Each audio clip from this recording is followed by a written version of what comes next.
nacional. Crisis en las finanzas públicas se agrava y aún así no hay forma de ponerse de acuerdo para meterle tijera al gasto. La facción oficialista lo único que ha hecho es una inmoral estrategia de dilatación de la discusión. Negociación de convención colectiva del MEP cae como balde de agua fría en medio de la situación. El gobierno le regala a un sector cosas indebidas, cosas ilegales. Esto y más hoy en Estado Nacional.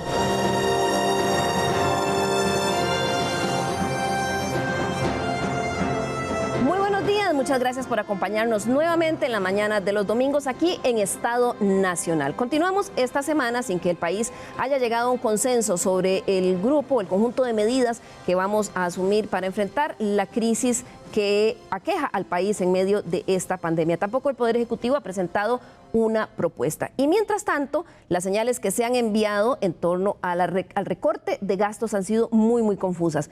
En los últimos días se ha negociado una convención colectiva con los trabajadores del sector educación y también ha habido un verdadero pulso para recortar el gasto en el presupuesto que el gobierno presentó para el próximo año. Un pulso que se perdió en el Congreso y que resultó en un rechazo a este presupuesto.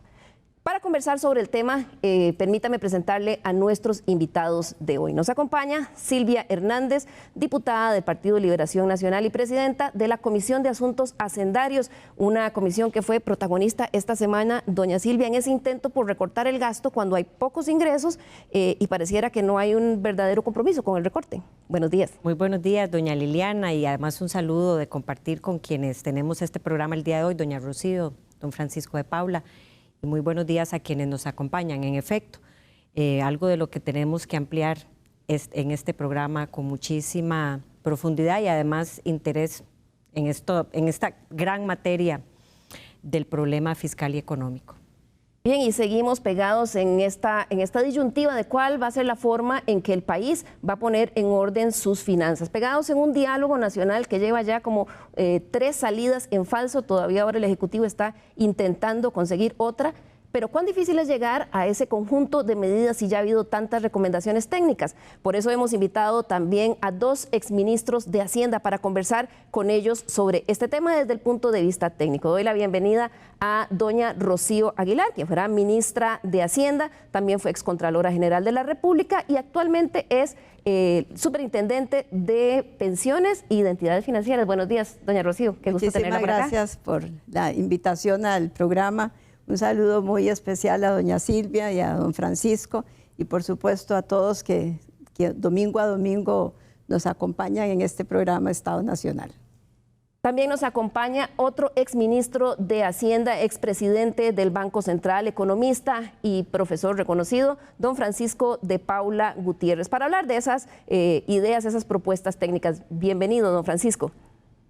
Muchísimas gracias, doña Liliana. Muy buenos días, doña Silvia. Muy buenos días, doña Rocío. Muy buenos días a todos los que nos están viendo hoy en la mañana de este domingo. Bien, y para arrancar, veamos este tema. La negociación del presupuesto de la República para el próximo año se convirtió nuevamente en un ejemplo de que a veces las intenciones se quedan solo en palabras. Veamos qué sucedió esta semana. Las finanzas públicas siguen en estado crítico. Esta semana el Ministerio de Hacienda señaló que el déficit a septiembre, es decir, la diferencia entre lo que se gasta versus los ingresos, alcanzó el menos 6.75%, con lo que el Estado mantiene su proyección de que el 2020 cerrará con un déficit de menos 9.3%. El impacto de la crisis es más que evidente en la caída de recaudación tributaria. A septiembre alcanzó una contracción del 11.46%. Es decir, el gobierno recibirá 392.000 millones menos que el año pasado. La principal caída en los ingresos se da en el impuesto al valor agregado, con un 6%. El de la renta se fue abajo casi en un 9%. Y el impuesto a los combustibles, la recaudación se redujo en un 17.52%. Vamos a alcanzar una de las cifras de déficit fiscal más altas de la historia, pero lo que nos corresponde a todos los actores, ejecutores, tomadores de decisión y sociedad civil es discutir sobre cuáles son las posibilidades reales de gasto que podemos tener en el futuro. Mientras el país sigue sin encontrar una vía de diálogo para construir una propuesta integral de saneamiento de sus finanzas, nuevamente la forma en cómo el Estado gasta sigue en el ojo del huracán. La discusión esta semana en el Congreso del Presupuesto Nacional para el 2021 levantó chispas. El gobierno envió un presupuesto que, aunque afirmó llevaba reducciones, fue blanco de críticas por parte de la oposición. El PLN planteó la posibilidad de recortarlo vía mociones en 200.000 millones. Esto hizo que la noche del domingo el ministro de la Presidencia pidiera a ministerios e instituciones que se opusieran públicamente y en los medios a las mociones de recorte, lo que desencadenó una serie de comunicados y posts de diferentes instituciones clamando casi la desaparición si les recortaban el gasto. Ese recorte implicaría la parálisis y la disminución radical de nuestros servicios, el cierre técnico de algunas de nuestras instituciones. Esto mientras que los diputados del PAC bloquearon la discusión de mociones con interminables discursos. El presupuesto global, en el marco del presupuesto global, estos millones no van a hacer menor diferencia.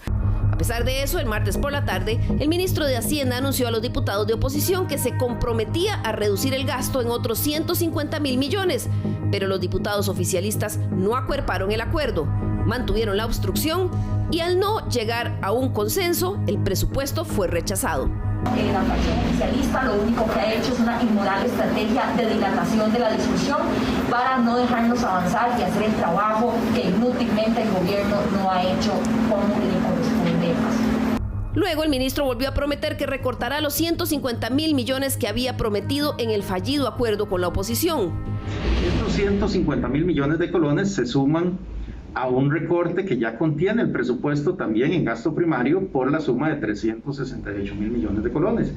Esto lo que quiere decir es que el gasto total, el gasto primario total, se reduce en más de 500.000 millones de colones. Pero la credibilidad en el Congreso sufrió fracturas y ahora algunos diputados amenazan con no aprobar los créditos internacionales que están pendientes en el Congreso.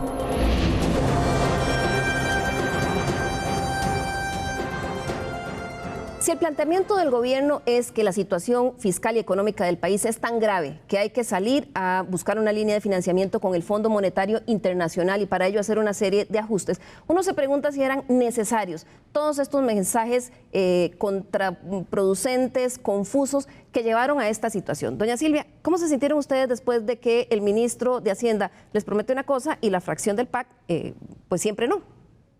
Burlados, desde luego. A mí me parece que no toma por sorpresa, sin duda alguna, pero no es la primera vez que esto sucede. Además de que la antesala para ese ofrecimiento tuvo previamente, en cuestión de horas, una caravana de desaciertos y de mensajes contradictorios. Primero, el ministro de Hacienda señalaba que era imposible recortarle un colón a ese presupuesto, que se había hecho en un grado tal de austeridad y además de ajuste que lo hacía inviable. Después, posteriormente, como vimos, anuncia o pone en sobreaviso a todas las instituciones a que de alguna forma lleven un mensaje colectivo cuyo común denominador era cierre técnico, y ahora podemos ampliar de qué se trataban algunos de esos ajustes. Y posteriormente, en el día de la votación final, el ministro de Hacienda señala que sí ve viable reducir ese presupuesto en 150.000 millones, cosa con lo cual se compromete no con un comunicado, un mensaje, no, él como persona empeña su palabra, podríamos decirlo así, entendiendo, diría yo, que es quien paga la fiesta, es el actor que realmente debe saber en este momento cuál es la realidad de las finanzas, cuál es la situación que enfrenta en este momento para hacerle inclusive frente a este presupuesto, y desde luego la fracción oficialista no caminó con ese acuerdo que se había señalado, y después de un plumazo se borra todo esto para el día de ayer salir a anunciar con bombos y platillos que ahora sí va con un recorte de 150.000 millones en el mismo presupuesto, que además no sabemos cómo se va a materializar eso. Me parece que es un acto inclusive de burla absoluta, pero además cuidado, sino de problemas constitucionales. Presentar en apariencia un nuevo presupuesto que aun cuando el reglamento lo permita, no pasó por el análisis de la Contraloría, no pasó por el análisis de servicios técnicos de la Asamblea Legislativa, no pasó por el escrutinio de una comisión que tiene 1 mes y medio de estar analizando un presupuesto y que ahora nos va a presentar, parece ser, un proyecto de ley nuevo el día de hoy, domingo, que es el plazo final para que pueda presentarse esto en la Asamblea Legislativa. Dijo en algunos medios el ministro de Hacienda que a él le sorprendió la actitud de la fracción oficialista. ¿Ustedes creen eso o creen que estaba orquestado? Yo creo que la fracción oficialista no iba a hacer eso sin la venia del presidente de la República. Definitivamente no lo veo posible porque ya en ese extremo, de ahí definitivamente me parece que el mensaje sería a todas luces que nadie manda en el Ejecutivo. Así que yo creo que la venia de la fracción del Partido Acción Ciudadana para que fuera en contra de lo que dispuso el ministro de Hacienda la tuvo que dar el presidente Carlos Alvarado. Don Francisco, en unas declaraciones que yo vi que usted dio en una charla en Copenhague, me parece hace unos meses, había hablado de la importancia, por ejemplo, de que el presidente llamara a todos sus jerarcas y les dijera hay que recortar el 10%. ¿Cuán importante era hacerlo ahora en esta negociación del presupuesto y cómo tomó usted lo que vimos, este resumen que vimos de lo que pasó esta semana? No, a mí me ha dejado un sabor muy amargo porque la situación que tenemos no es una situación normal. Nosotros veníamos ya con un déficit muy grande. El año pasado cerramos con un déficit del 7% del PIB. Y tuvimos además la pandemia. O sea, independientemente de la pandemia, Costa Rica estaba ya en una situación fiscal muy delicada. La pandemia nos vino a complicar la vida y al complicarnos teníamos que actuar con medidas extraordinarias. No es más de lo mismo, no es seguir haciendo más de lo mismo, no es afinar y reducir 25 aquí, 22 allá, 150 acá. Es que teníamos que habernos sentado y pensar como sociedad y pensar como gobierno en que estamos en una situación de crisis y cuando las familias entran en una situación de crisis tienen que tomar acciones que son mucho más complicadas que las acciones normales. No es decir, cancelemos la salida los fines de semana. Es preguntarnos si podemos seguir manteniendo a los niños en escuelas privadas. Es preguntarnos si podemos seguir haciendo los paseos que hacíamos los fines de año. Es preguntarnos una serie de cosas que tendríamos que haber recortado. Y entonces, cuando uno ve este proceso, en que cada vez que se denuncia un pequeño, o se pide un pequeño recorte o un recorte un poquito mayor, lo que se le dice es, mire, no, eso significaría el cierre técnico de las instituciones. A lo mejor es que hay que hacer un cierre técnico de varias instituciones, porque la situación es una situación de emergencia.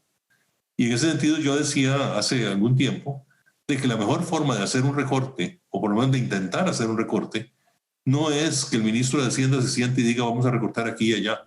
Es decirle el señor presidente a sus ministros, miren, estamos en una situación de emergencia, necesitamos recortar un 10% del presupuesto nacional, dígame en dónde va a recortar usted ese 10% dentro de su ministerio. Y no me recorte las cosas que son la prioridad del país. Es decir, ve a ver en dónde usted, no puede ser posible que en su ministerio todas las actividades que están haciendo son actividades de prioridad 1.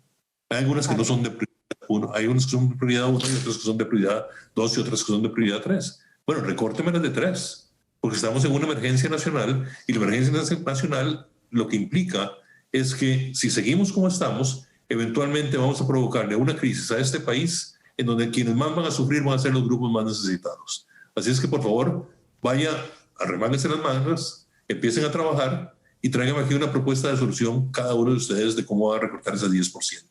Para eso son ministros. Ahí está haciendo falta ese mensaje fuerte de liderazgo. Eso me lleva a preguntarle a usted, doña Rocío, usted lideró un proceso de reforma fiscal recientemente, la ley que llevó al tema de ordenamiento de las finanzas públicas en el 2018. ¿Cuán importante era haber sido consistente en esto si se está tratando de convencer a todo el mundo de que hay que meternos en cintura, como se están metiendo la mayoría de las familias y las empresas costarricenses que este año han tenido que recortar y reducir muchísimo? Sí, recordemos que la aprobación de la reforma fiscal no era suficiente, era un primer paso para lograr el proceso de consolidación y había un conjunto de tareas que era necesario y obligatorio cumplir para que incluso la regla fiscal fuera posible cumplirla. Una de ellas tenía que ver con el compromiso que asumieron los diputados y el Ejecutivo, algunos diputados y el Ejecutivo, de aprobar el impuesto a las cooperativas. Y eso se fue diluyendo y se perdió. Segundo, la prioridad que tenía el proyecto de exoneraciones. Después de aprobada la reforma fiscal, las exoneraciones todavía llegaban como al 4.8% del PIB y ese proyecto le venció el plazo cuatrienal, volvió a resucitar, seguro ya le venció de vuelta y nadie ha querido entrarle en serio a eso. El tercero, que estaba previsto para presentar en el 2019, y ese era el compromiso, era el proyecto de empleo público. El cuarto tenía que ver con rediseño institucional. Y por supuesto, después de aprobada la reforma, la oportunidad de accesar mercados internacionales como una manera de empezar a descompresionar el mercado local que hoy día está prácticamente financiando las necesidades del gobierno, excluido lo que puedan ser los préstamos de apoyo presupuestario. Así que la única manera de que esa reforma llegara a surtir los frutos que estaba previsto, bueno, primero que no hubiese pandemia, porque esto nos cambia a todos por supuesto, el panorama, pero lo otro era indispensable. Entonces me parece que los compromisos que había con ese otro conjunto de proyectos tenían que haber seguido por lo menos con el mismo entusiasmo con el cual llevamos adelante el proceso de reforma fiscal, que me parece que ese conjunto de proyectos adicionales era un compromiso con el país y en particular con la Asamblea, que con sus votos, por supuesto, hizo realidad el proyecto. ¿Y ahí de quién es la responsabilidad? ¿Del gobierno que no ha impulsado suficiente esos proyectos? Porque de estos creo que solo el de empleo público está ahí. Doña Silvia ya lo ha dicho aquí en el pasado, que la versión que se mandó es tan mala que pareciera que lleva una intención de que no se apruebe. Pero ¿hay responsabilidad compartida? Son proyectos que descansa, digamos, su iniciativa fundamentalmente en el Poder Ejecutivo. Y la Asamblea, por supuesto, es responsable en el tanto de su aprobación, pero con la Asamblea hay que dialogar, hay que trabajar constantemente, hay que negociar textos, hay que hacer modificaciones. Ninguno sale conforme estaba previsto. ¿Y no está pasando eso, doña Silvia? Pero por ejemplo, en rediseño institucional, excepto el caso de FONAVE, que eso es minúsculo dentro de lo que es urgente, no sé cuánto tiempo se demora para aprobarlo y además el personal que sobraba de esa fusión, digamos, se reubica, entonces ahí ¿cuál no es hay la idea, tal rediseño. De recortar si nuevamente se va a poner, si lo único que se hace es mover a la gente de un lugar a otro, se seguiría con el costo. Doña Silvia, ahí ¿creen ustedes que no ha habido ese seguimiento del gobierno, ni siquiera en ese diálogo para construir textos y demás? Yo creo que aquí ha pasado una mezcla de varias cosas. Primero, que de un tiempo para acá el gobierno de la República, desde mi punto de vista, no tiene un norte claro. No tiene un norte claro y la mejor muestra, retomando este incidente último claro del presupuesto, es que el gobierno está llamando a mesas de diálogo para una cosa puntual y es acordar el ajuste fiscal. Y cuando se supone que usted se enrumba a tener un acuerdo para lograr un superávit primario, para enfrentar el problema de las finanzas, y que usted obstruya de esa forma un tema de un ajuste simbólico en el presupuesto, y quiero decir simbólico porque ahora don Francisco hablaba de un 10% del PIB en el presupuesto. Nosotros desde la oposición exigimos un 1% del PIB en el presupuesto. El gobierno ahora ofrece 0.5% del presupuesto. Aquí no es que estamos celebrando, ni es un tema de que recorte porque recorte. Es ciertamente postergar cosas que el 2021 no va a dar cabida para realizar. ¿Cree usted que hay un cálculo político en eso de parte del gobierno de no querer entrar en esto simplemente para dejar que pase el tiempo y llegar al periodo electoral? Yo creo que sí, lamento mucho y ojalá que no sea así. Yo creo que sí porque, por ejemplo, uno de los argumentos que señalaban las diputadas del Partido Acción Ciudadana en esa noche larga de intentar, como diera lugar, evitar la discusión de mociones para un ajuste, ella decía que había que entrarle a los temas estructurales y que no nos metiéramos con el presupuesto, entráramos a los temas estructurales. Uno de los temas estructurales en este momento para hablar del tema de contención del gasto pasa por las remuneraciones y es casualmente el tema de empleo público. ¿Acaso el gobierno de la República presentó que ese proyecto de empleo público tuviera vigencia para los funcionarios actuales? ¿O acaso ha tenido eso que menciona doña Rocío, que fue lo que vivimos en la reforma fiscal, que fui parte de esa comisión además, un día a día con el seguimiento. Es más, yo denuncié en plenario que el propio gobierno, con el financiamiento rápido del Fondo Monetario Internacional, ni siquiera convocaba en sesiones extraordinarias que domina esa agenda el préstamo para votarse en el plenario después de que se había dictaminado la Comisión de Hacendarios. Entonces, ahí es donde yo insisto que ese norte, ese rumbo claro que se dice en palabras, pero que se actúa diferente, genera esta confusión y además actuaciones, diría yo, tan aterradoras para el escenario en el que nos enfrentamos, como lo sucedido con la fracción del Partido Acción Ciudadana y el Frente Amplio. Claro. Esto me lleva, don Francisco, usted recientemente aquí en Estado Nacional dijo una frase que recuerda a mucha gente, dijo, el Fondo Monetario también lee periódicos, ¿verdad? Aquí estamos tratando de tener acceso a una línea de crédito con el Fondo Monetario Internacional para que ayude a sanear las finanzas públicas, pero que también ayudaría a que el país tenga una mejor imagen. Después de esto que pasó en el presupuesto esta semana, leyendo algunos comentarios como el de la firma esta de análisis financiero y banca de inversión Jefferies, en un parrafito hacían una lectura realmente muy concreta y decía, básicamente la clase política en Costa Rica continúa enviando señales de que no han entendido la crisis que están enfrentando. Y hablan de la clase política, no solo del gobierno, sino también de los partidos en el Congreso, porque siguen impulsando proyectos para exoneraciones. Sí, a mí me da esa impresión. Es decir, a mí me da la impresión de que en Costa Rica, como no hemos vivido muy frecuentemente crisis financieras, la última la vivimos en el año 80 del siglo pasado, como no hemos vivido muy frecuentemente estas crisis, no sabemos lo que significan, no sabemos cómo empiezan y, bueno, desde luego nadie sabe cómo terminan. Pero la crisis de los 80 terminó muy doloroso para el país y vamos enrumbados a una cosa de esas por la forma como se está actuando.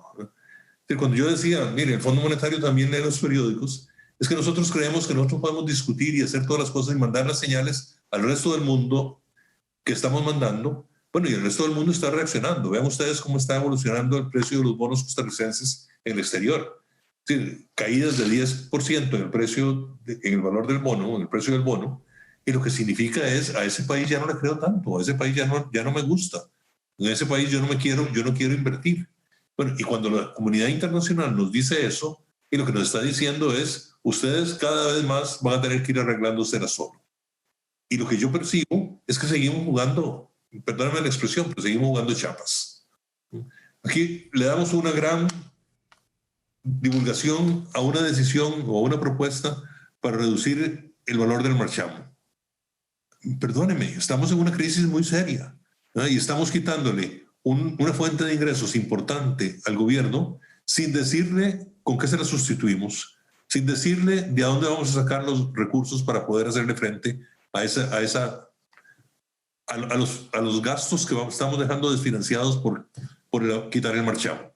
Entonces, y así seguimos con muchas otras cositas, ¿no? Entonces yo lo que veo y lo que percibo es que la clase política costarricense, con excepciones muy honrosas, dos de las cuales están sentadas en este foro, muy honrosas, Costa Rica no está tomando conciencia plena de la situación complicada que vivimos, de la situación urgente que vivimos, y cuando un país no manda señales claras de que en realidad entiende su problema y quiere solucionar su problema, y lo que está diciéndoles es, aquí puede pasar cualquier cosa. Y cuando a mí me dicen en finanzas internacionales, aquí puede pasar cualquier cosa, lo que yo voy a hacer, como están haciendo los tenedores de bonos costarricenses, es tratar de venderlos.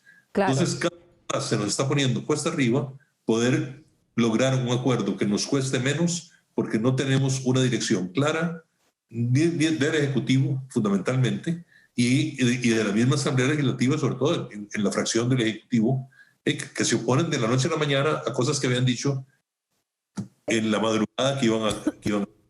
Sí, sobre ese tema, desde el martes, aquí en Estado Nacional, y yo personalmente estuve tratando de comunicarme con doña Laura Guido, la diputada oficialista, para participarla en esta conversación a través de su oficina de prensa de Boris Ramírez. Hicimos varias consultas de si podíamos conversar con ella, nos quedaron de avisar y nunca nos avisaron.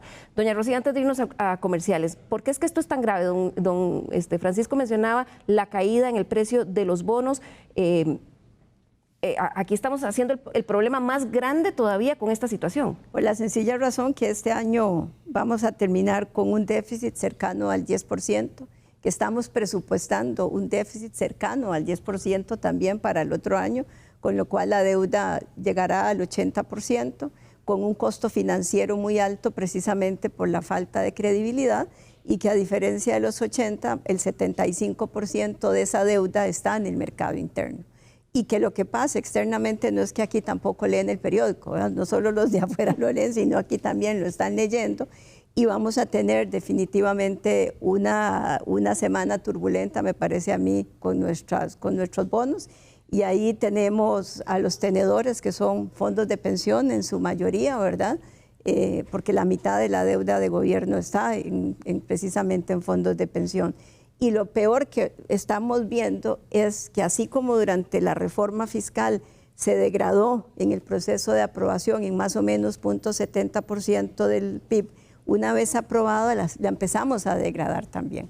La salida de la regla fiscal de las municipalidades, que fue avalada en la Asamblea, recientemente empezamos que quitemos el IVA en la parte de construcción, por ejemplo, que había sido una discusión también importante.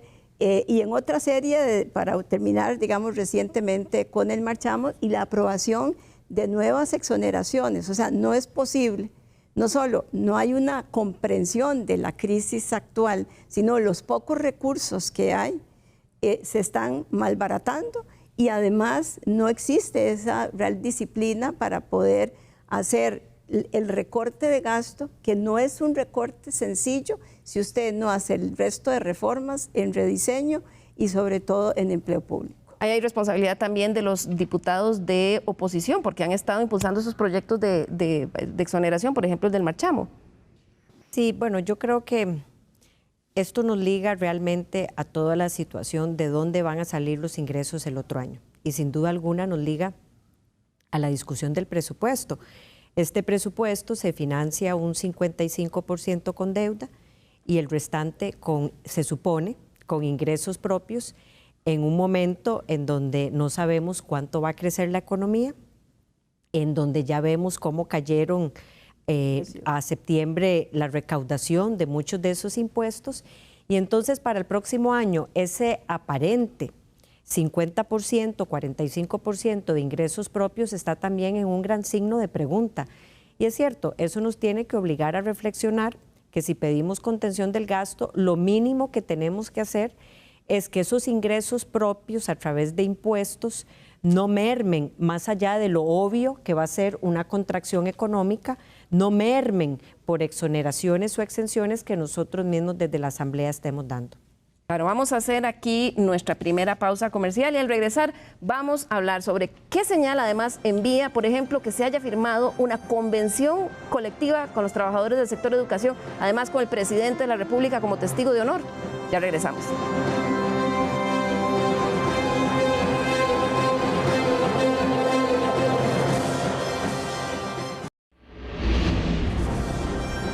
Recuerde nuestro correo l.carranza@teletica.com para que nos escriba y nos haga sus recomendaciones de temas, observaciones y críticas. Nos interesa mucho su opinión.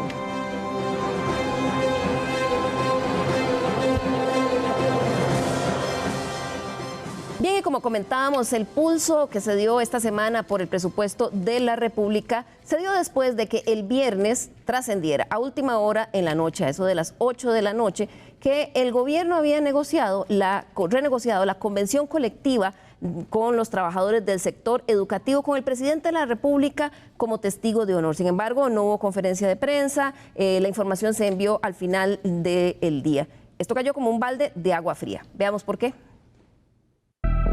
En medio del estupor de muchos, el Ministerio de Educación Pública aprobó en forma sigilosa una convención colectiva con el sector educativo.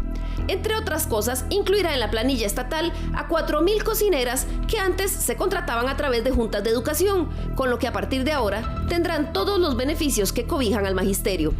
Celebramos la inclusión de las trabajadoras domésticas, quienes se suman a esta ley profesional y por supuesto que forma parte de un reconocimiento a la labor que hacen dentro de la institución. A pesar de que la convención aceptó, entre otras cosas, dar 3 días hábiles con goce de salario a los maestros durante la Semana Santa, 3 días libres con goce de salario por muerte de abuelos, así como la posibilidad de no cobrar sumas giradas de más a los maestros debido a errores en el sistema de pago del MED desde diciembre del 2018, cuando se publicó la Ley de Fortalecimiento de Finanzas Públicas.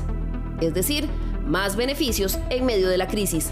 El gobierno le regala a un sector cosas indebidas, cosas ilegales.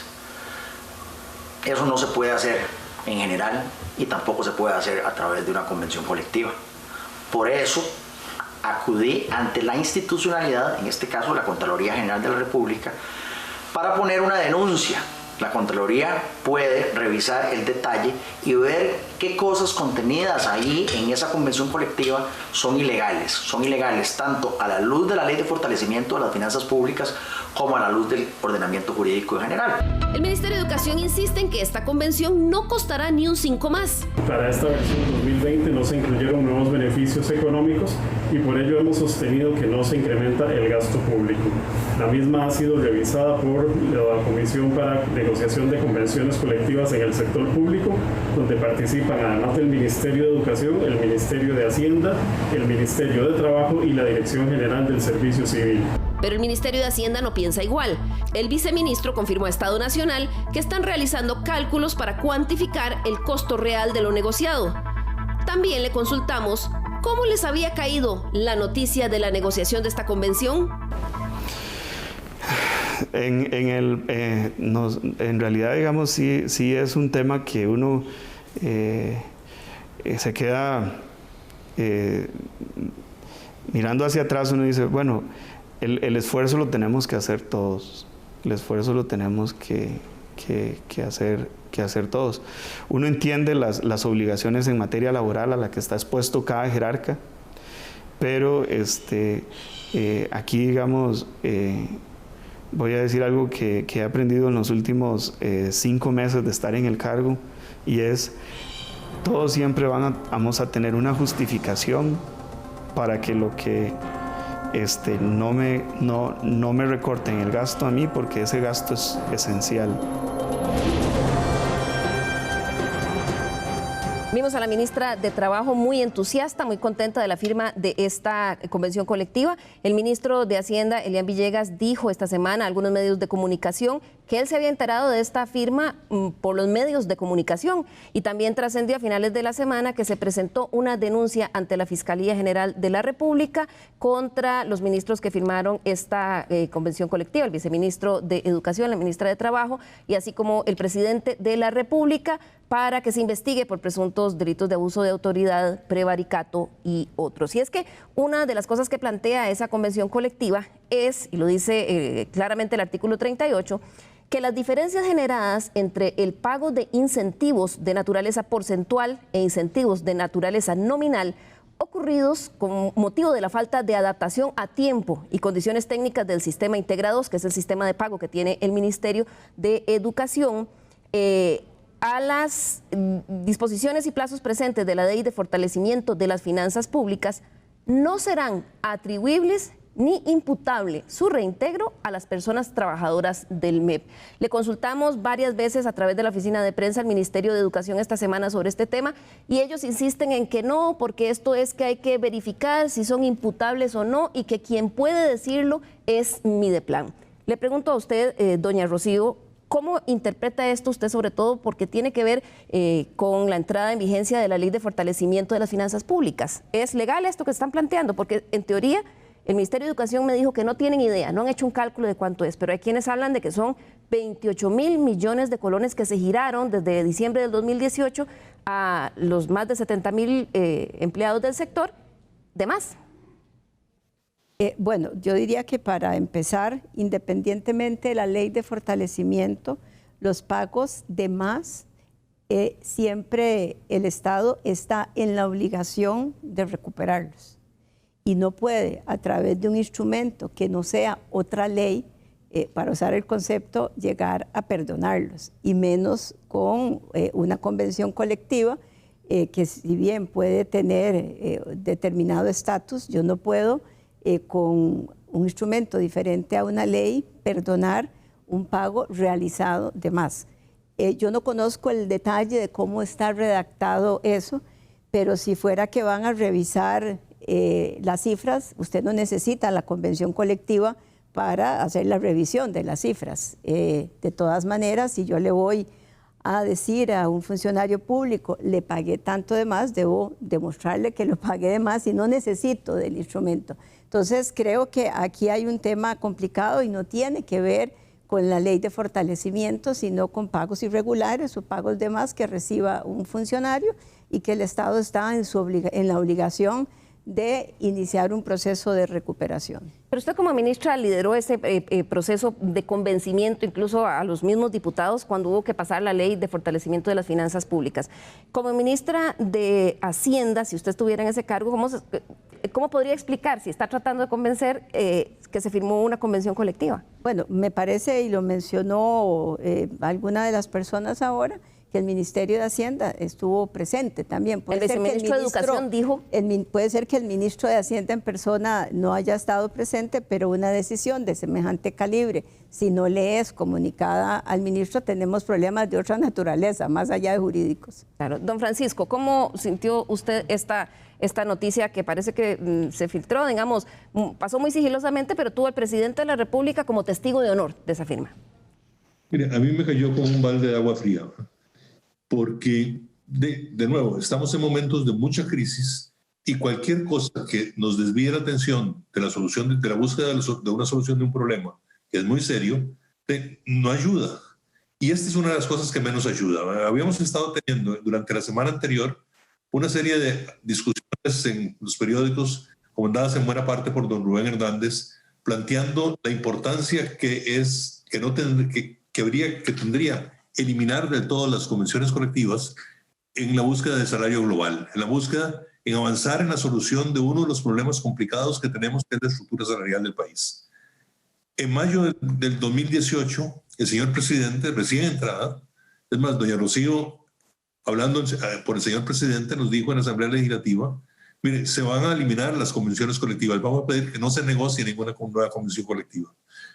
Y en medio de una crisis como las que estamos viviendo, con la figura del señor presidente en el centro de la fila, como testigo de honor, se anuncia en la noche una convención colectiva. Y digo en la noche porque si lo que dicen los señores de Hacienda no es cierto, y yo no tengo por qué no creerle a don Elian, hasta ahora se entera el ministro de Hacienda de que le están haciendo una firma de una cosa que le va a impactar no solo las finanzas públicas por el hecho de la convención colectiva en particular, sino porque esto está abriendo la puerta para que todos los demás pidan convenciones colectivas. Correcto. Entonces, la seriedad que estábamos buscando en el manejo de la función de las finanzas públicas, la están echando por la borda. Es decir, a mí esto me dejó un grado de frustración tan grande que yo dije, aquí estamos jugando, como dicen los chiquitos, de casita. Es decir, aquí no estamos agarrando en serio y tomando en serio este manejo de la función pública como debería estarlo haciendo el Poder Ejecutivo. Claro, y es que más allá de esos 28.000 millones que, como les repito, el Ministerio de Educación me contestó, no tienen idea de cuánto es, pero esa es la estimación que hacen algunos, es también la percepción de que hay cosas que se pueden regalar, ¿no? Yo consulté y nos dijeron, no, mire, el darles a los maestros 3 días sin goce de salario en Semana Santa no tiene ningún costo, y me dijeron, porque ello no implica un presupuesto adicional al salario ordinario para esos 3 días, porque no se sustituye a ninguna persona trabajadora. Pero bueno, el viceministro de Hacienda me decía, el tema es que, ¿por qué la diferencia? Hay otros funcionarios que si la entidad cierra en Semana Santa tienen que rebajar de sus vacaciones los 3 días, que no lo van a tener que hacer las personas del Ministerio de Educación. Doña Silvia, en el Congreso, ¿esto tuvo algún impacto? ¿Ustedes estaban tan copados con el tema del presupuesto que no han entrado a verlo? No, está totalmente ligado con el tema del presupuesto. Tan así es que estamos absolutamente seguros de que los montos para hacerle frente a esa convención colectiva ya están en el presupuesto del 2021. Y déjeme decirle, Cuando la ministra de Educación estuvo en la audiencia en la Comisión de Asuntos Hacendarios para hablar sobre el presupuesto 2021, defendió a muerte las 2.000 plazas de esa convención colectiva. Son 4.000 plazas, 2.000 en el 2021, 2.000 en el 2022. Defendió a muerte las 2.000 plazas, que es importante explicar ese contexto.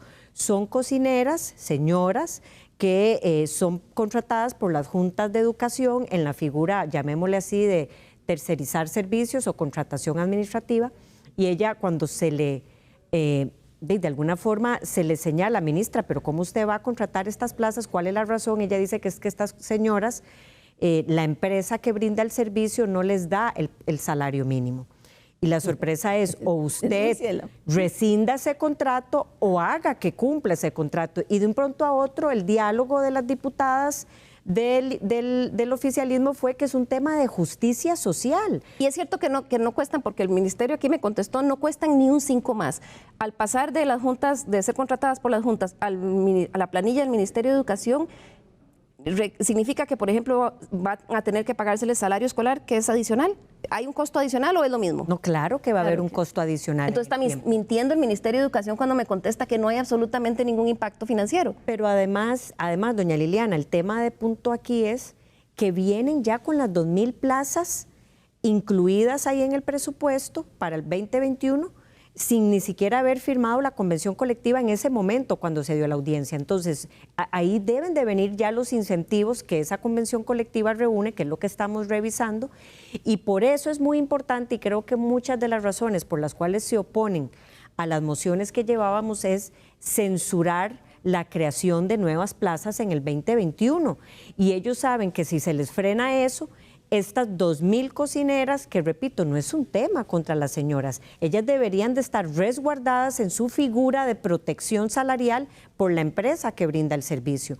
No tiene nada que ver con los argumentos que han señalado, pero esas 2.000 plazas, en las normas que presentó Liberación Nacional, le impediría poderlas contratar el próximo año. Consistencia, eso es lo que está pidiendo la opinión pública y los mercados internacionales. ¿Estamos en crisis o no estamos en crisis? Ya esta convención colectiva se ha presentado una denuncia ante la Contraloría General de la República y el Ministerio Público también, pues verá si hay cosas ilegales o no. Pero vamos al tema de fondo. Se está hablando a través de un diálogo masivo, multitudinario, con un montón de gente para encontrar las soluciones. Doña Rocío, sí, ¿es posible por esa vía? No, yo creo esto? que ya demostramos que esa vía ya no es posible. Primero, porque lo que hemos hecho es fracasar con los intentos. Segundo, porque ya no hay tiempo. O sea, el tiempo se nos agotó. Lo que en este momento debe haber ya presentada una propuesta seria por parte del Poder Ejecutivo al Congreso, que es exactamente donde les corresponde venir a hacer la aprobación. Los intentos de diálogo han fracasado. Más intentos de diálogo lo que van a generar es frustración, porque queda en la mente de la gente que todas las propuestas que están haciendo van a verse reflejadas en esa ley. Yo creo, o sea, que hay que pasar para luego estar, digamos, el lunes ya debe estar redactado cuáles son, al final del día, lo que el Ejecutivo se va a comprometer a incorporar en una ley, y eso tiene que ver con ingresos y tiene que ver con egresos, y además tiene que ver con el compromiso de los proyectos que todavía se están debiendo al Congreso. ¿Y usted ha pensado en algunos planteamientos que pudieran ser recomendaciones al presidente de la República? Porque también hemos visto esta semana que algunas fracciones dijeron que no van a participar en el diálogo porque no quieren llegar ahí al Estadio Nacional de cero, que quisieran que el presidente llegue con una propuesta. Vamos a ver, yo creo que es inevitable una propuesta donde haya más impuestos. O sea, si no hay forma de poder cerrar o por lo menos decir cerrando el problema. Pero no en el balance que había presentado el gobierno, 80%. Yo hice usando en parte dos cosas, lo que en algún momento se propuso en la Asamblea. ¿Qué plantearía usted? Digamos, uno, renta global, ya está renta global para el sector financiero, generalizarla, eso nos lleva como a 0.50% del PIB. En segundo lugar, hay que entrarle a remuneraciones y yo pensaba en un ajuste alrededor del 10% en remuneraciones al menos, Y de ahí hay ¿Cómo? Viendo el presupuesto del 21, que tiene un monto de 2.8 billones en remuneraciones, podríamos prescindir para adelante de temas como la dedicación exclusiva, por ejemplo, que de todas maneras quedó previsto en la ley de fortalecimiento, que son contratos de carácter temporal, que no genera más derechos, y que incluso en el momento en que el contrato no se mantenga, la persona está obligada, digamos, o mantiene ciertas obligaciones con la entidad. Yo revisé y estos son 150.000 millones de colones, lo que hay entre prohibición y dedicación exclusiva. Me parece que es una ley, ahí sí se requiere una ley en ese campo. Está hablando usted, para quedar claro, doña Rocío, de eliminar dedicación exclusiva y las prohibiciones. Y las prohibiciones a partir de ahora de las nuevas para adelante. Para adelante. Ok, y luego, eso dejaría, según sus números, 150.000. Viendo el presupuesto, son 150.000 millones y el resto, eso es como el 60% del ajuste para remuneraciones y el resto habría que entrarle a la parte, como digo yo, o de cantidad o de reducción de salarios adicionales. Luego está en el caso de otros impuestos, cooperativas, que sigue pendiente, que esto generaba 0.20% del Producto Interno Bruto. Planteado como lo había hecho el gobierno a las grandes cooperativas. Estaba hecho a las grandes, o sea, haciéndolo como se había previsto, que era las grandes con tratamiento de pequeñas. El gobierno había planteado recientemente un ajuste en exoneraciones como de 0.50, una cosa así, yo lo sumé. Hay que entrarle al tema de intereses y habrá que ir, ya sea vía canjes, renegociación o la palabra que queramos hacer, si le logramos bajar 200 puntos, que yo creo que sí es posible. La suma de todos estos, y el IVA parejo al 13.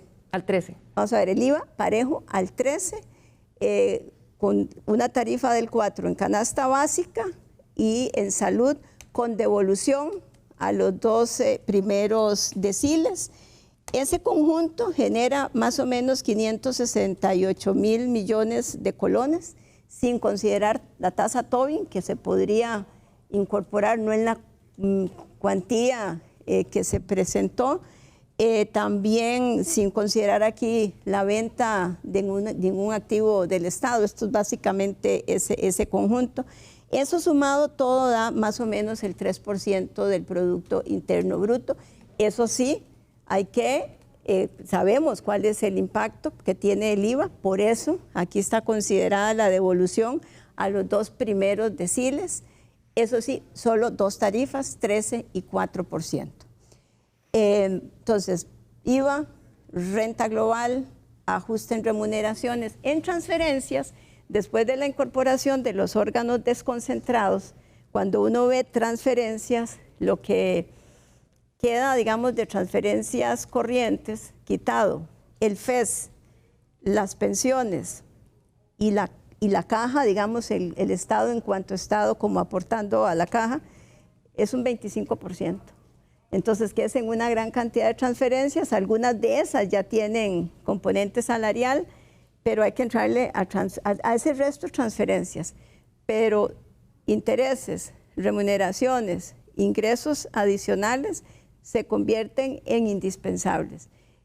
Puede agregarse temporalmente una tasa Tobin, no en la cuantía ni en la diversidad en que se planteó, que digamos, en lugar de generar, creo que generaba como 3, una cosa así, que genere medio punto del PIB por cualquier ajuste adicional que se requiera. Evidentemente, al presupuesto hay que meterle la tijera con mucho cuidado, porque nosotros tenemos un problema en materia presupuestaria, y es que el análisis se hace por partidas y no por programas. Entonces, lamentablemente, esos son de las deficiencias presupuestarias que el país tiene al no haber logrado avanzar de manera decidida en presupuestación por resultados o para resultados. Entonces, puede ser que, aunque el monto sea pequeño, con un cambio, usted afecte un programa. Entonces, la Asamblea lo que debería decir, mire, estos son los 30, 40 programas que vienen, voy a entrarle a este programa porque considero que estos otros son, digamos, más importantes y no necesariamente ir partida por partida, porque en ese recorte de partidas puede, digamos, generarse incluso insuficiencia en algún programa. Claro. Así que mejor quita el programa. Sí, entrarle al programa. Don Francisco, ha puesto doña Rocío Aguilar una propuesta, digamos, versus el otro camino que hay, que es el que está presentando el Ejecutivo, de este diálogo masivo con tantos sectores. ¿Cómo ve usted esta propuesta? ¿Tiene usted también la suya para el presidente de la República en lugar de la vía esta del diálogo multitudinario? Sí, a mí es que me parece que ya el diálogo en estas alturas no va a tener los resultados que queremos que tenga.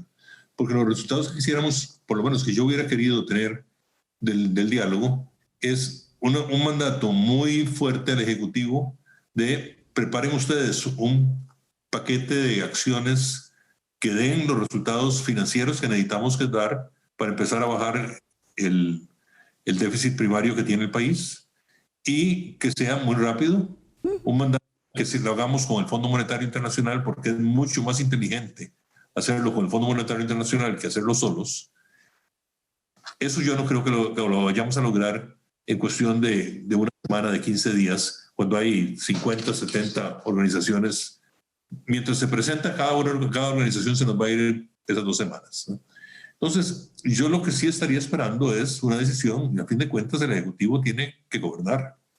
Una decisión del Ejecutivo, habiendo oído, habiendo conversado, y esto le ha agarrado muy tarde si lo que quería era hacer una cosa de consenso. Es que ya este es el cuarto intento de diálogo. Estuvo primero el virtual y luego el del Estado de la Nación y ahora este otro multitudinario, pero... Entonces, ya me parece que ya el tiempo se acabó para eso. Ahora, ¿qué es lo que habría que hacer en particular? Doña Rocío, que conoce muy bien los números, yo no los tengo tan frescos en la mente. Pero tiene ya un diseño, doña Rocío, aquí con números y demás. El país necesitamos aumentar la carga tributaria. ¿A dónde? Bueno, una posibilidad, desde luego, es el IVA. A mí me parece que crear nuevos impuestos, inventar los nuevos impuestos va a requerir mucho tiempo. El IVA, de alguna manera, uno podría decir, en vez de ser 13, que sea 15. Y si nos preocupan los grupos más necesitados, con los necesitados perfectamente se puede haber devoluciones. Pues ya tenemos un instrumental bastante desarrollado para poder hacer eso. Además, hay cosas tan importantes como, por ejemplo, si yo quiero realmente beneficiar a los grupos de menos ingresos, debería revisar el acuerdo que se llegó hace poco también a los arroceros. El precio del arroz significa uno de los gastos mayores en la cartera de la gente de menores ingresos, ¿no? Y eso más que compensaría, creo yo, eliminar eso más que compensaría y bajar el precio del arroz a donde debería estar, en vez de estar pasando beneficios a grupos que no lo necesitan, compensaría más que de 2 puntos en el IVA. Claro, pero también a un sector al cual se le dio concesiones en una negociación en Casa Presidencial un domingo, claro, y se les permitió, ¿verdad? Totalmente de acuerdo. Es decir, es todo escondidas, ¿verdad? Todo en silencio para dar concesiones y beneficiar a grupos específicos. El otro tema que mencionaba doña Rocío, que a mí me parece que es importantísimo, es empezar a eliminar una serie de los pluses que tenemos que son discrecionales. ¿Por qué tengo yo que darle dedicación exclusiva? Yo recuerdo cuando yo estaba en el Banco Central, me llegaba gente y me decía, presidente, es que yo necesito que me dé dedicación exclusiva. Y le digo, ¿y por qué? Usted perfectamente a las 5 de la tarde puede ir a hacer lo que usted quiera. A mí no me interesa que esté trabajando exclusivamente para el banco. ¿Por qué le voy a tener que pagar yo más para que usted simplemente a las 5 de la tarde se vaya a su casa tranquilo? Y no, a lo mejor usted tiene capacidad de hacer otras cosas que puede hacerlas en ese tiempo extra. Entonces, ese tipo de cosas deberíamos también cortarlas. Claro, y sobre todo en un contexto de crisis y extremo como el que nos ha llevado la pandemia. Hay que pensar que ya no es el mismo país que teníamos y que es un momento de... Desde luego, y es que además la pandemia nos ha hecho una cosa muy injusta, ¿verdad? La pandemia ha sido muy dura con el empleo del sector privado, pero el gobierno ha sido muy blando con el empleo en el sector público. Es decir, nadie que esté en el sector público puede quejarse de haber sido afectado por la pandemia, pero sí tenemos al sector privado afectado por la pandemia y además el sector privado pagando los platos rotos porque le estamos provocando una crisis económica importante. Así es, y es momento de de dividir esa factura, ¿verdad? De poderla distribuir. De alguna manera, no es decir, les cobramos, sacrifiquémonos todos. ¿No? Y sacrifiquémonos todos eso, aceptemos todos que estamos teniendo menores niveles de ingreso. Y máximo cuando la OECD ya no nos dice muy claramente, los salarios costarricenses, tal vez en algunas categorías, las inferiores no tanto, pero en muchos lugares, en muchas de las categorías, son mucho mejor pagados que muchos de los países miembros de la OECD en términos relativos. Sí, ahí ya hay una distorsión también. Bien, hemos escuchado las propuestas de dos exministros de Hacienda, muy concretas, muy puntuales. La doña Rocío incluso plantea números. Esperamos que pueda darle también algunas ideas al Poder Ejecutivo. Se nos acaba el tiempo. Voy a pedirle a nuestros invitados que en un minuto nos den sus conclusiones. Voy a empezar con usted, doña Silvia Hernández. Yo creo que a mí me gustaría resumir este último apartado de la siguiente forma. Me parece que lo señalado aquí, tanto por doña Rocío como don Francisco de Paula, en el tema de propuestas, debió de haberse abrazado en un conjunto de actores que ya el gobierno debió de haber sentado en la mesa y validar muchas de estas propuestas, primero ante el Fondo Monetario Internacional. ¿Validar de qué forma? El rendimiento, los datos finos de un tercer actor que pueda hacerlo. Y finalmente, en un tema de tiempo tan apremiante, yo creo que aquí la premisa de que el Ejecutivo propone y la Asamblea dispone es lo que sigue.